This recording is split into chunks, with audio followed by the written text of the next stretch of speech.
Et salut à toutes et à tous les amis, on se retrouve pour une nouvelle vidéo sur la chaîne des chroniques d'Hydraf League. J'espère que vous allez bien, moi ça va plutôt pas mal. On se retrouve donc pour le premier épisode de Draft Viability, la petite série où je vais vous présenter des Pokémon en Draft League. Et le premier à y passer, je vous l'avais déjà spoil, c'est Drascore. Voilà, Drascore, un Pokémon qui est très peu joué en Draft League et pourtant il n'y a pas trop de raison à cela, malgré le fait qu'il est assez compliqué à jouer, et on va expliquer pourquoi et surtout comment essayer de mieux le jouer aujourd'hui. Donc, alors je vais essayer de faire un format court, je préviens, enfin le plus court possible, hein, je pense que ça va excéder facilement les 15 minutes. Il faut savoir que je retourne la vidéo, c'est-à-dire que je l'avais déjà tournée une première fois, mais c'était 30 minutes et je trouvais que je me répétais un peu trop et que c'était un peu trop long. Du coup, je la retourne et je vais essayer de faire plus court et plus clair le mieux possible. Et j'espère que le layout vous plaît d'ailleurs, hein. Je l'ai fait moi-même. Et s'il vous plaît, bah, ça sera le même, mais juste changer avec les couleurs, tout ça, pour chaque draft viabilities. Dites-le moi juste dans les commentaires, comme d'habitude. Si vous aimez la vidéo, n'hésitez pas à mettre un pouce bleu, même si c'est absolument pas obligatoire. Surtout ce qui compte le plus pour moi, c'est que vous laissiez comme d'habitude votre avis dans les commentaires, un avis complet si possible sur la vidéo, sur ce que ça vous a apporté, etc. Si vous trouvez le format sympa, j'ai eu plein de critiques très positives encore une fois, donc je suis très content.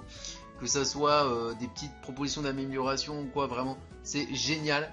Donc n'hésitez pas, voilà, allez dans les commentaires après la vidéo et donnez-moi votre avis. Et si le contenu vous plaît, n'hésitez pas à vous abonner si ce n'est pas encore fait. C'est le meilleur moyen de me motiver à faire les vidéos et de m'encourager. Donc, commençons donc cette petite analyse de Drascore en Draft League. Drascore, donc j'ai relevé ces trois stats les plus importantes à mon sens en Draft League. Par importante, j'entends pas les meilleures, dans le sens où il a quand même 110 en défense, en bas stat défense, mais c'est celle où on va avoir le plus tendance à mettre des EV. En l'occurrence, l'attaque, puisque Drascore reste un Pokémon offensif.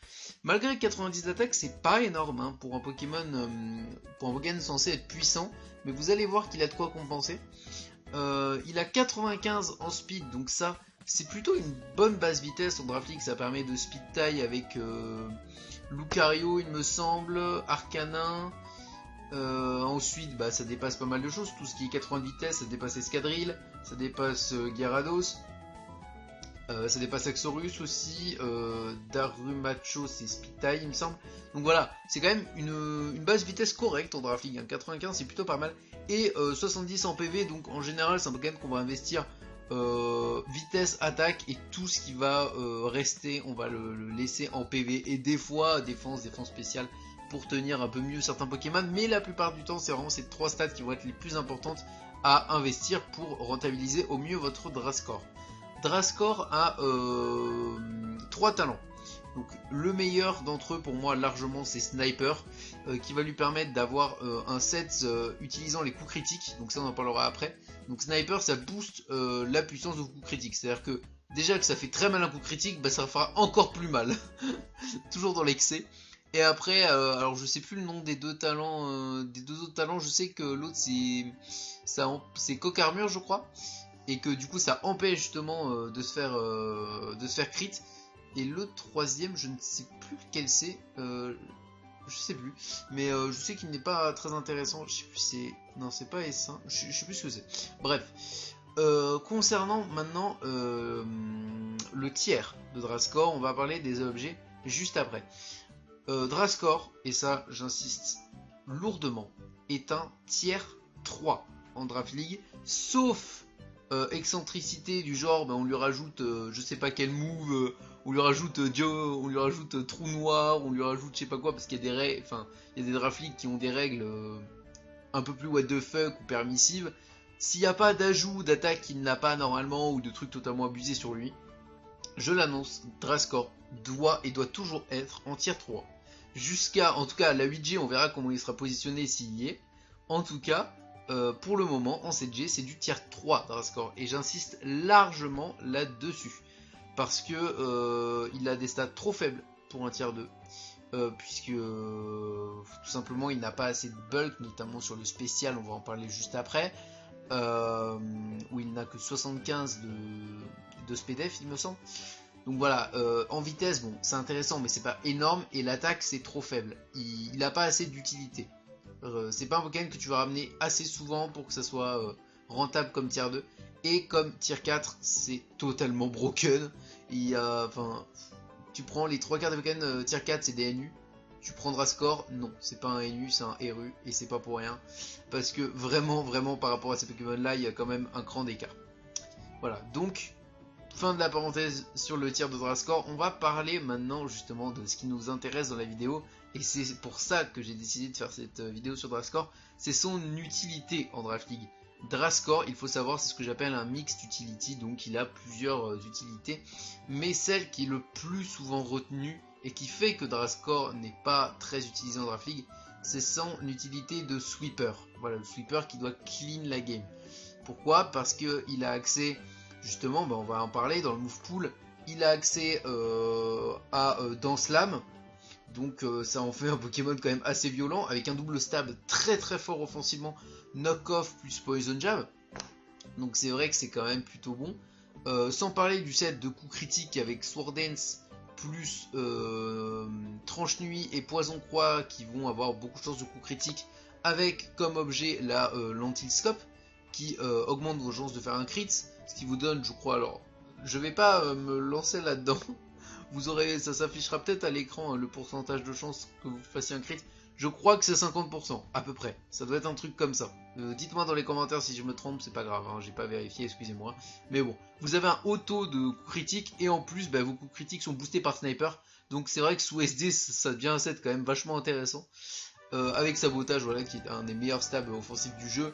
Donc c'est vraiment plutôt pas mal. En plus, il a, comme on le voit en dessous, il a accès à Crofeu, Crogif, Séisme, Hydroqueux. Donc il a de quoi passer, notamment les Pokémon Sol, qui peuvent le bloquer.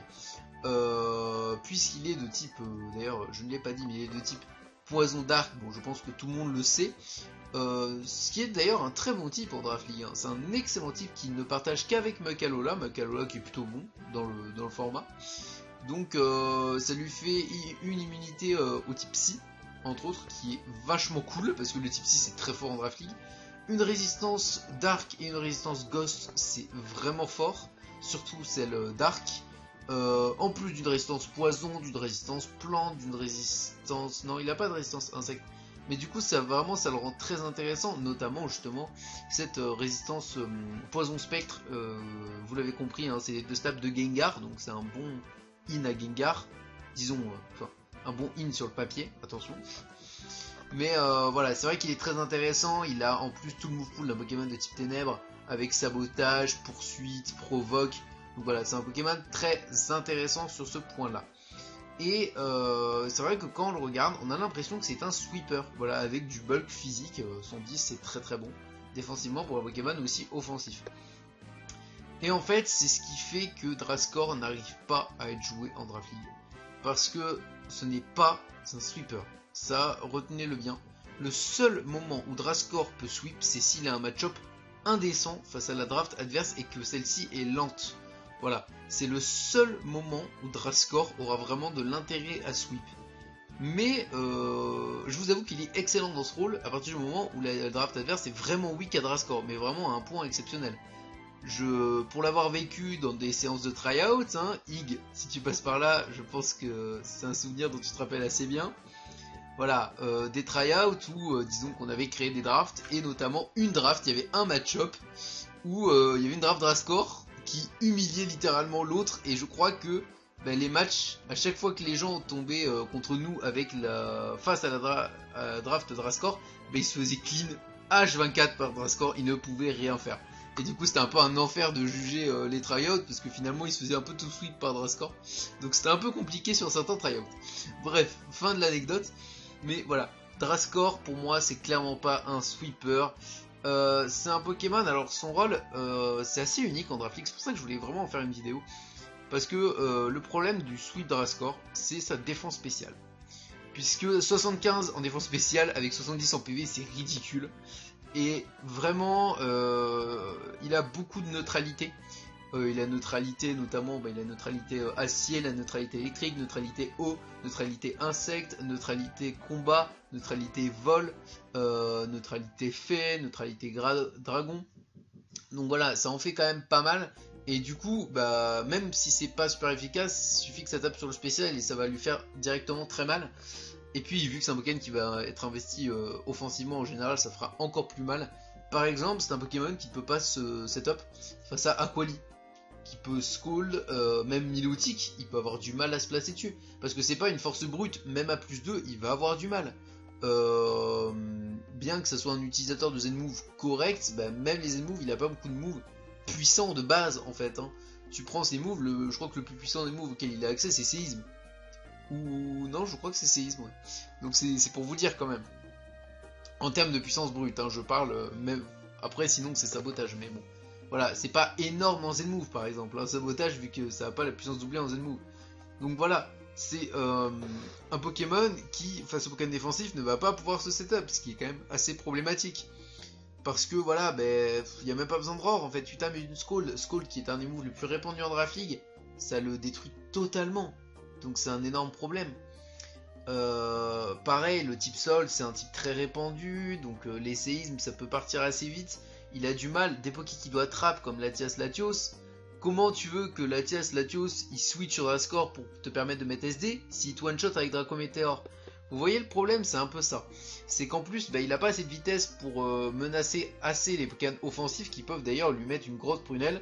Et vu qu'il a pas beaucoup de Pokémon à qui mettre la pression, sur qui il force le switch en fait, du coup ça l'empêche beaucoup de placer SD. Et c'est pour ça que les gens ne jouent pas Drascore parce qu'ils n'arrivent pas à le placer. Mais ce n'est pas un sweeper. Et là on vient enfin au vrai thème de la vidéo entre guillemets. C'est l'utilité de Drascore. Drascore, c'est un Pokémon qui va venir compléter votre équipe. C'est un Pokémon soutien. Voilà, alors comme ça, quand on dit soutien en général en Draft League, on pense à Quali, on pense Florge, mais non, pas forcément. C'est un soutien offensif. C'est-à-dire que, et ça c'est génial, quand vous faites une draft, par exemple, vu que d'ailleurs il a aucune des faiblesses du type ténèbres, il n'a qu'une faiblesse, hein, ce qui est très rare dans le jeu, il peut être intégré très facilement à vos drafts. Par exemple, vous pouvez mettre Noctali à côté, il n'y a pas de souci. Donc c'est un Pokémon déjà qui, même dans votre draft, vous pouvez placer très facilement, et en plus il prend deux slots très importants, le slot poison et le slot dark, surtout le slot dark. Mais poison c'est toujours cool d'en avoir un pour les résistances, notamment au type plante. Et donc déjà c'est un Pokémon, vous voyez, bon, vous n'avez pas besoin de faire un corps autour, déjà, dès le début. Et ensuite, dans vos builds, et ça je le dis c'est par expérience, hein, j'ai joué Drascore très récemment, et il se trouve que c'est un Pokémon qui vient toujours au dernier moment. C'est-à-dire que c'est rarement un membre de la team à part entière. C'est toujours oh tiens Drascore il peut faire ça, tiens il peut faire ça. Et ça peut gêner un peu l'équipe. C'est dans l'optique de gêner les autres. Notamment avec son accès, on le voit ici dans le move pool, à Pic Toxic. Voilà. Clairement, Drascore, ah mais tiens, la draft elle est défensive. Rappelez-vous le draft viability, le DLNC hashtag 2. Rappelez-vous-en, je jouais un Drascore avec Pic Toxic pour la team adverse, et Drascore n'avait pas un si bon match-up.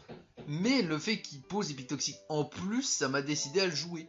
Voilà, c'est le fait qu'il puisse saboter Pokémon défensif, etc. C'est un Pokémon qui va avoir qui va rajouter de la value en fait. En gros c'est de l'utilité, voilà. Ça va rajouter un petit truc à votre équipe. Du coup c'est plutôt fun.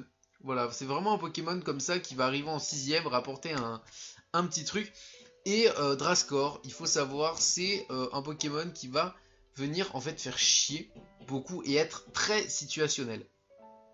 Par situationnel, qu'est-ce que j'entends? C'est-à-dire que il va venir que sur certains Pokémon et il va faire son taf et un peu plus. Voilà, c'est-à-dire que s'il a besoin de trap ce Pokémon, il va le faire, et à côté, il va poser des pics toxiques après, il va embêter l'équipe adverse, mais voilà. Son but, c'est de venir sur plein de Pokémon différents. Un des meilleurs Poké sur lequel il peut venir, Klefki. Klefki, qui a Farceur, mais Farceur ne marche pas sur Drascore, qui est un type ténèbres. Voilà, donc pas de T-Wave, pas de trucs comme ça. Vous pouvez facilement poser, là on le voit dans le move pool, il a accès à clonage, donc vous pouvez facilement poser un sub sur un Klefki. c'est pas gênant. Pareil, vous pouvez poser des pics toxiques, vous pouvez faire du taunt, vous pouvez taunt Mandibuzz, vous pouvez empêcher un Pokémon de se recover. Voilà. En fait, Rascore ne va pas être un Pokémon qui va avoir pour objectif de faire 2 ou 3 kills, mais juste, il aura une mission, et s'il la remplit, c'est déjà bien, et s'il fait plus, ben, c'est encore mieux. Voilà. Par exemple, vous pouvez le ramener face à des Pokémon défensifs. Bien qu'il n'ait pas un bon match-up, s'il arrive à les gêner assez pour permettre à d'autres Pokémon de faire le taf derrière, bah pourquoi pas. La preuve sur le match du DLNC hashtag 2, je vous invite à aller le voir si vous ne l'avez pas vu. Voilà, où il a beaucoup saboté, il a posé des pics toxiques. Alors je ne l'ai pas joué taunt sur cette version, mais voilà, ça aurait pu. Pareil pour le set de coups critiques. Si vous voyez qu'une draft elle est un peu weak défensivement en termes physiques, ben, Rascore, qu'est-ce qu'il va faire? Il va pouvoir venir. Voilà, il va pouvoir mettre des petits cris, voilà, gêner un peu et provoquer assez de pression pour que le reste de votre équipe fasse du taf. Voilà, Drascore, c'est un Pokémon qui va compléter votre équipe. S'il manque quelque chose, voilà, Drascore pourra peut-être vous l'apporter. Et pourquoi pas checker tel ou tel Pokémon. Essayer de venir sur Gengar, ça peut être très intéressant. Sur Klefki, on présentera d'autres Pokémon après sur lesquels il peut venir, mais voilà. C'est le rôle principal de Drascore, c'est voilà, de venir gérer certaines menaces qui peuvent être vraiment chiantes, et en plus bah, il vous apportera toujours cette petite value supplémentaire selon le set que vous choisirez, que ce soit SD pour mettre la pression sur la fin, que ce soit pic toxique pour emmerder les sweepers, enfin pour emmerder les sweepers, les Pokémon qui viennent plusieurs fois, les Pokémon défensifs, voilà. C'est vraiment un Pokémon qu'il faut jouer très très juste, et c'est ça le problème, parce que ben, comme je vous l'ai dit, ses défenses elles sont pas ouf, et donc il va falloir trouver le moyen de le ramener toujours soit en hard switch ou en Pokémon qui lui fait rien, soit en RK, soit en double switch. Voilà, c'est un Pokémon qui va jouer beaucoup avec la pression en fait. Par exemple, je vous donne l'exemple de 2 de mes matchs, de l'ADL où je joue Drascore, la ODD en l'occurrence. Et bien, il y a 2 matchs que j'ai gagné très facilement, vraiment sans forcer. Et bah du coup, Drascore, en fait, je ne l'ai pas sorti. Parce que je n'ai pas eu besoin, puisque j'avais pas besoin de cette value supplémentaire au final. Je n'ai pas eu besoin de le sortir. Voilà, c'est un exemple, c'est un Pokémon. Si vous mettez assez de pression, bah, vous n'aurez pas à le sortir. Mais plus vous en mettez, plus il aura de facilité à venir. Donc c'est toujours cool d'avoir de la pression avec. Voilà, c'est un Pokémon vachement intéressant pour ça. Ensuite, concernant son move pool, ben voilà, je vous l'ai dit, il peut poursuivre Trap, donc ça c'est une très bonne value. Il a accès à Hydro-Queue pour les Pokémon comme Hippowdon. Et d'ailleurs, je tiens à le dire, ne vous forcez pas à utiliser de Z-Move sur Drascore pour passer tel ou tel Pokémon. Drascore, ce n'est pas un Pokémon qui est gêné par un check. Par exemple, imaginez Hippowdon, qui est un contre très courant à Drascore. Eh bien, la plupart des joueurs vont se dire « Oh mince, je ne le touche pas. Du coup, je vais jouer Z-Hydro-Queue. » Mauvaise idée, déjà parce qu'il peut check en faisant un switch, en faisant un abri, en ayant une baie, et après vous démolir, et vous avez perdu un Z-Move pour rien. Ou alors, bah tout simplement il va tenir, parce qu'il y a de bonnes probabilités s'il full défense qu'il tienne, je pense. Je pense qu'on doit lui faire dans les 80% max, 90 à la rigueur, même à plus 2, avec Drascore. À Hippowdon, vous me direz ça peut-être dans les commentaires pour ceux qui ont envie d'aller calque. Mais voilà, clairement Drascore, c'est pas un Pokémon qui va venir se débarrasser de ses checks. Il n'en a pas besoin. C'est un Pokémon qui va faire chier l'équipe. Donc si le check, c'est un Pokémon défensif, vous faites provoque, vous pouvez poser des pics toxiques, vous pouvez SD dessus et essayer de l'affaiblir. Voilà. Drascore, l'avantage, c'est qu'il n'y a pas vraiment de contre à Drascore. Et ça, ben, on en parlera après, mais il n'a pas vraiment de contre. Concernant les objets maintenant de Drascore, qui sont très bien sur le Pokémon. La Yapapa Berry et toutes les baies 50% sont vraiment très très fortes sur lui. Pourquoi? Parce que c'est un Pokémon qui sur tous les moves spéciaux va prendre environ 40%. Je pense, je le dis depuis tout à l'heure, mais les Scald de Stabé, de Suicune, Aquali, Milotic, Mantine, voilà, ils risquent de prendre de bons dégâts. Tous les moves voilà, bien spéciaux, ça va taper dans les 40-45%. Du coup, la Yapapa Berry, ça va vous permettre en fait de tenir plusieurs coups et de revenir. Ça va aussi vous permettre de faire plus de taf sur des Pokémon défensifs qui vous touchent, comme Hippowdon, comme Aquali, comme Milotic, etc. Ils vont vous taper. Oui, très bien, et bien vous aurez le temps de provoque, vous aurez le temps de poser une orange épique toxique et de les saboter. Voilà, donc ça permet à Drascore d'avoir toujours plus de value. Autre objet très intéressant, le mouchoir choix. Mouchoir choix, pareil, ça offre une value. Ça offre le fait de pouvoir RK certains Pokémon. Par exemple, j'ai récemment utilisé Drascore mouchoir choix avec Croc éclair pour passer Gyarados une fois à +1 après une lance Draco. Voilà, c'est un intérêt supplémentaire à Drascore. Voilà, tiens, pourquoi pas un RK en plus qui pose des pics toxiques, bah, je prends Drascore. Voilà, ça permet aussi de trap beaucoup mieux les Pokémon Psy, comme Gengar par exemple. En effet, Gengar est un Pokémon Psy, bien sûr. Bien sûr, Max. Donc, excusez-moi. Bref. Donc voilà, Gengar par exemple, c'est un Pokémon qui va être très weak aux poursuites Scarf, parce que s'il est pas Scarf, bah, il se fait, s'il est dans la range, bah, il se fait poursuite et il meurt même s'il anticipe. Et s'il switch, eh ben, il prend la poursuite quand même et il tombe. Donc c'est vraiment vachement intéressant pour faire les trappes, le poursuite. Pareil, après il a accès à direct toxique, tout ça. Donc vraiment il a un très bon type par contre, parce qu'il se débarrasse très facilement des types faits. Il met très facilement la pression au type plante et au type fait. Donc il a quand même une bonne niche en DL, hein, puisque c'est quand même des types très courants. Et du coup bah, il peut se permettre de venir assez facilement sur ses Pokémon. Pareil pour les Pokémon Psy, il peut venir assez facilement. Donc il y a moyen quand même de faire du bon taf avec lui. Et nous parlions donc des objets, j'en ai parlé tout à l'heure, le Zenmove et la lentilscope. Voilà, deux objets plutôt intéressants, hein, clairement. Zenmove, bah voilà, ça peut malgré tout aider si jamais on doit sortir un set de sweeper. Ou alors bout noir, parce que le recovery c'est très important sur Drascore, il n'a pas de move de soin hormis repos. Et encore, je sais même pas s'il a repos. Je ne crois pas, parce que j'en ai jamais vu. Mais bon, bref. La Black Sludge, voilà. Si vous venez sur le can défensif, pourquoi pas? Parce que ça peut être très intéressant. Si vous mettez de la pression avec Drascore, bah, vous venez sur un switch, 6%. Vous faites sabotage sur le switch, encore 6%. Donc ça fait du 6% de recovery à chaque fois. C'est quand même vachement intéressant. Autre objet, Shukaberry. Par exemple, mais celle-là, je crois que je l'ai pas mis sur le layout, cet objet-là, cette baie. Mais il n'a qu'une seule faiblesse, alors autant la boucher. Pourquoi pas, face à un escadrille, et derrière tu joues Aquatail ou Séisme. Pourquoi pas, d'ailleurs Séisme, ça touche Itran. Donc voilà, il a d'ailleurs un très bon move pool contre les tiers 1, hein, puisqu'il a Crofeu pour Cisaiox, tout ça, bon, les tiers supérieurs, on va dire, pas forcément tiers 1, mais sur Ferro, Cisaiox, il a Crofeu, il a Crogivre pour Lando, il a Séisme pour Toxapex, même si c'est jamais joué. Et j'espère que vous ne tomberez jamais sur un Toxapex. Sur un Toxapex ou sur un Itran, par exemple, qui est un peu plus joué quand même, Itran. Voilà. Après, maintenant, on va passer à la dernière phase de la vidéo. Concernant ses contres. Donc, justement, on en parlait tout à l'heure.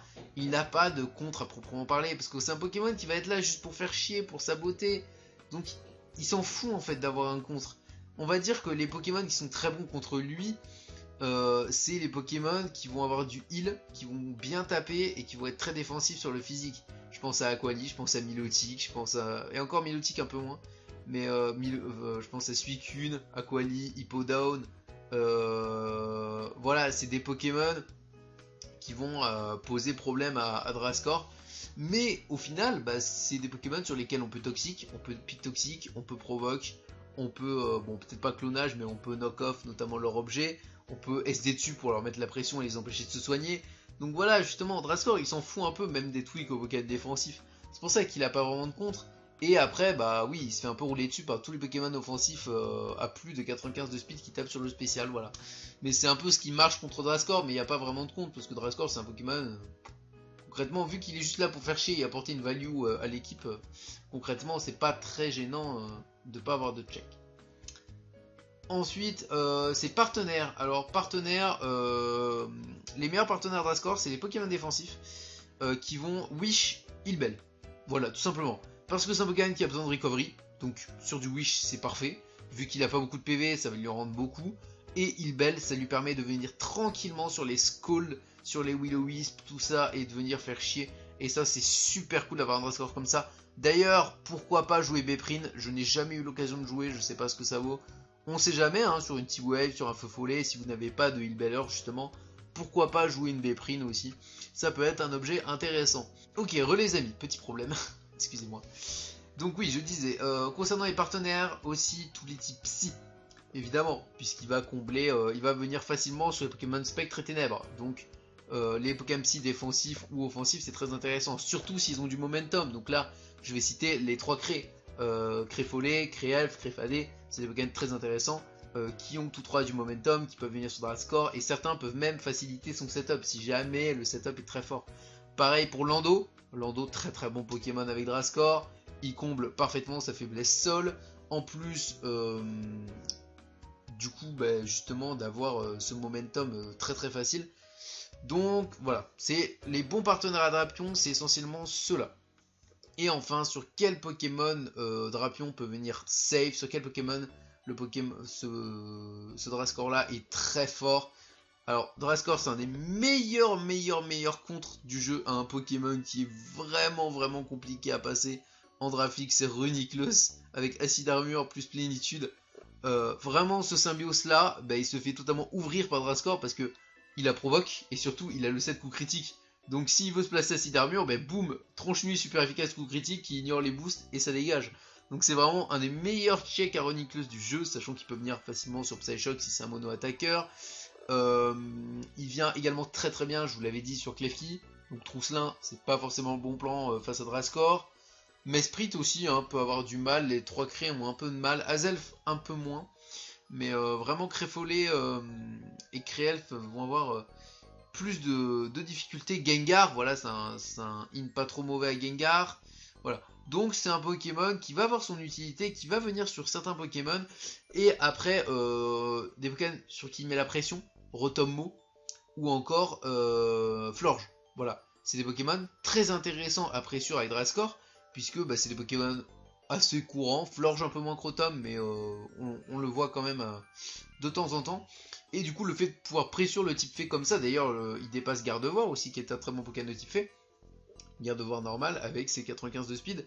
Donc il peut vraiment pressure comme ça de manière très intelligente les Pokémon fées, les Pokémon poison et les Pokémon plantes. Et ça peut lui permettre justement de venir poser toutes ces merdes et de vous faire chier ou de se placer pour vous latter la tronche.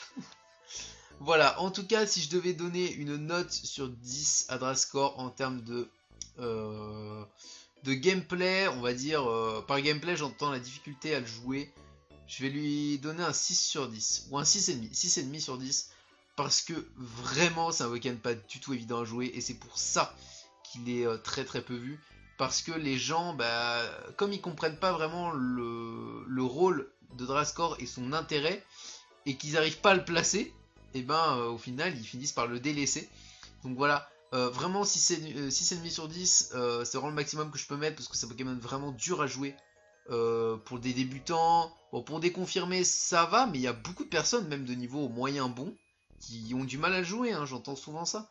Donc c'est quand même un Pokémon où il faut vraiment jouer juste parce que il suffit de switch une seule fois sur un mauvais move et là vous risquez de prendre très cher, clairement. D'ailleurs, pourquoi pas jouer Life Orb aussi, maintenant que j'y pense sur Drascore. De toute façon, il y a plein d'objets en Draft League, donc il y a plein d'objets viables sur Drascore, mais je vous ai cité les plus connus. Voilà. Donc 6,5 sur 10 en difficulté à jouer, en gameplay, et en termes de draft viability, je vais lui mettre un 8 sur 10, parce que c'est un Pokémon qui est quand même vachement fort pour du tier 3. Je pense que c'est vraiment un des meilleurs tier 3 quand tu sais le jouer. Il est vraiment très bon, il a un double type excellent, il s'intègre dans tout type de draft, il vient facilement dans les équipes. Donc clairement un 8 sur 10, je pense que c'est mérité. En tout cas, n'hésitez pas à me dire si la vidéo vous a plu.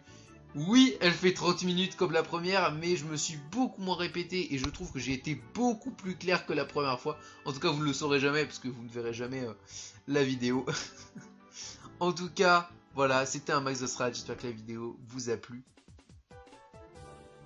Bref, en tout cas, si la vidéo vous a plu, n'hésitez pas comme d'habitude à vous abonner si le contenu vous plaît, à lâcher pourquoi pas un petit pouce bleu pour me soutenir et surtout un commentaire comme d'habitude pour me dire ce que vous avez pensé de la vidéo et surtout quel sera le prochain Pokémon à passer dans la série Draft Viability. Proposez-moi toutes vos idées en commentaire, je réfléchirai à tout et puis on se retrouve pour un nouvel épisode de Draft Viability.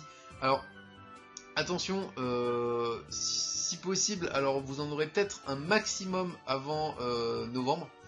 de Draft Viability, parce qu'après il y aura épée et bouclier. Donc j'annonce d'ores et déjà, premier épisode je l'annonce, mais il y aura une pause à ce moment-là, parce qu'il faudra réanalyser un peu le méta Draft League avant de parler de certains Pokémon. Mais bon, voilà. En tout cas, on va essayer d'en faire un maximum en attendant donc la sortie d'épée et bouclier. Donc n'hésitez pas du coup à vraiment me donner tous les Pokés qui vous font envie. Est-ce que Drascore, ça vous donne envie de le jouer? Voilà, dites-le moi dans les commentaires et on se retrouve dans une prochaine vidéo. C'était les chroniques Draft League. Ciao!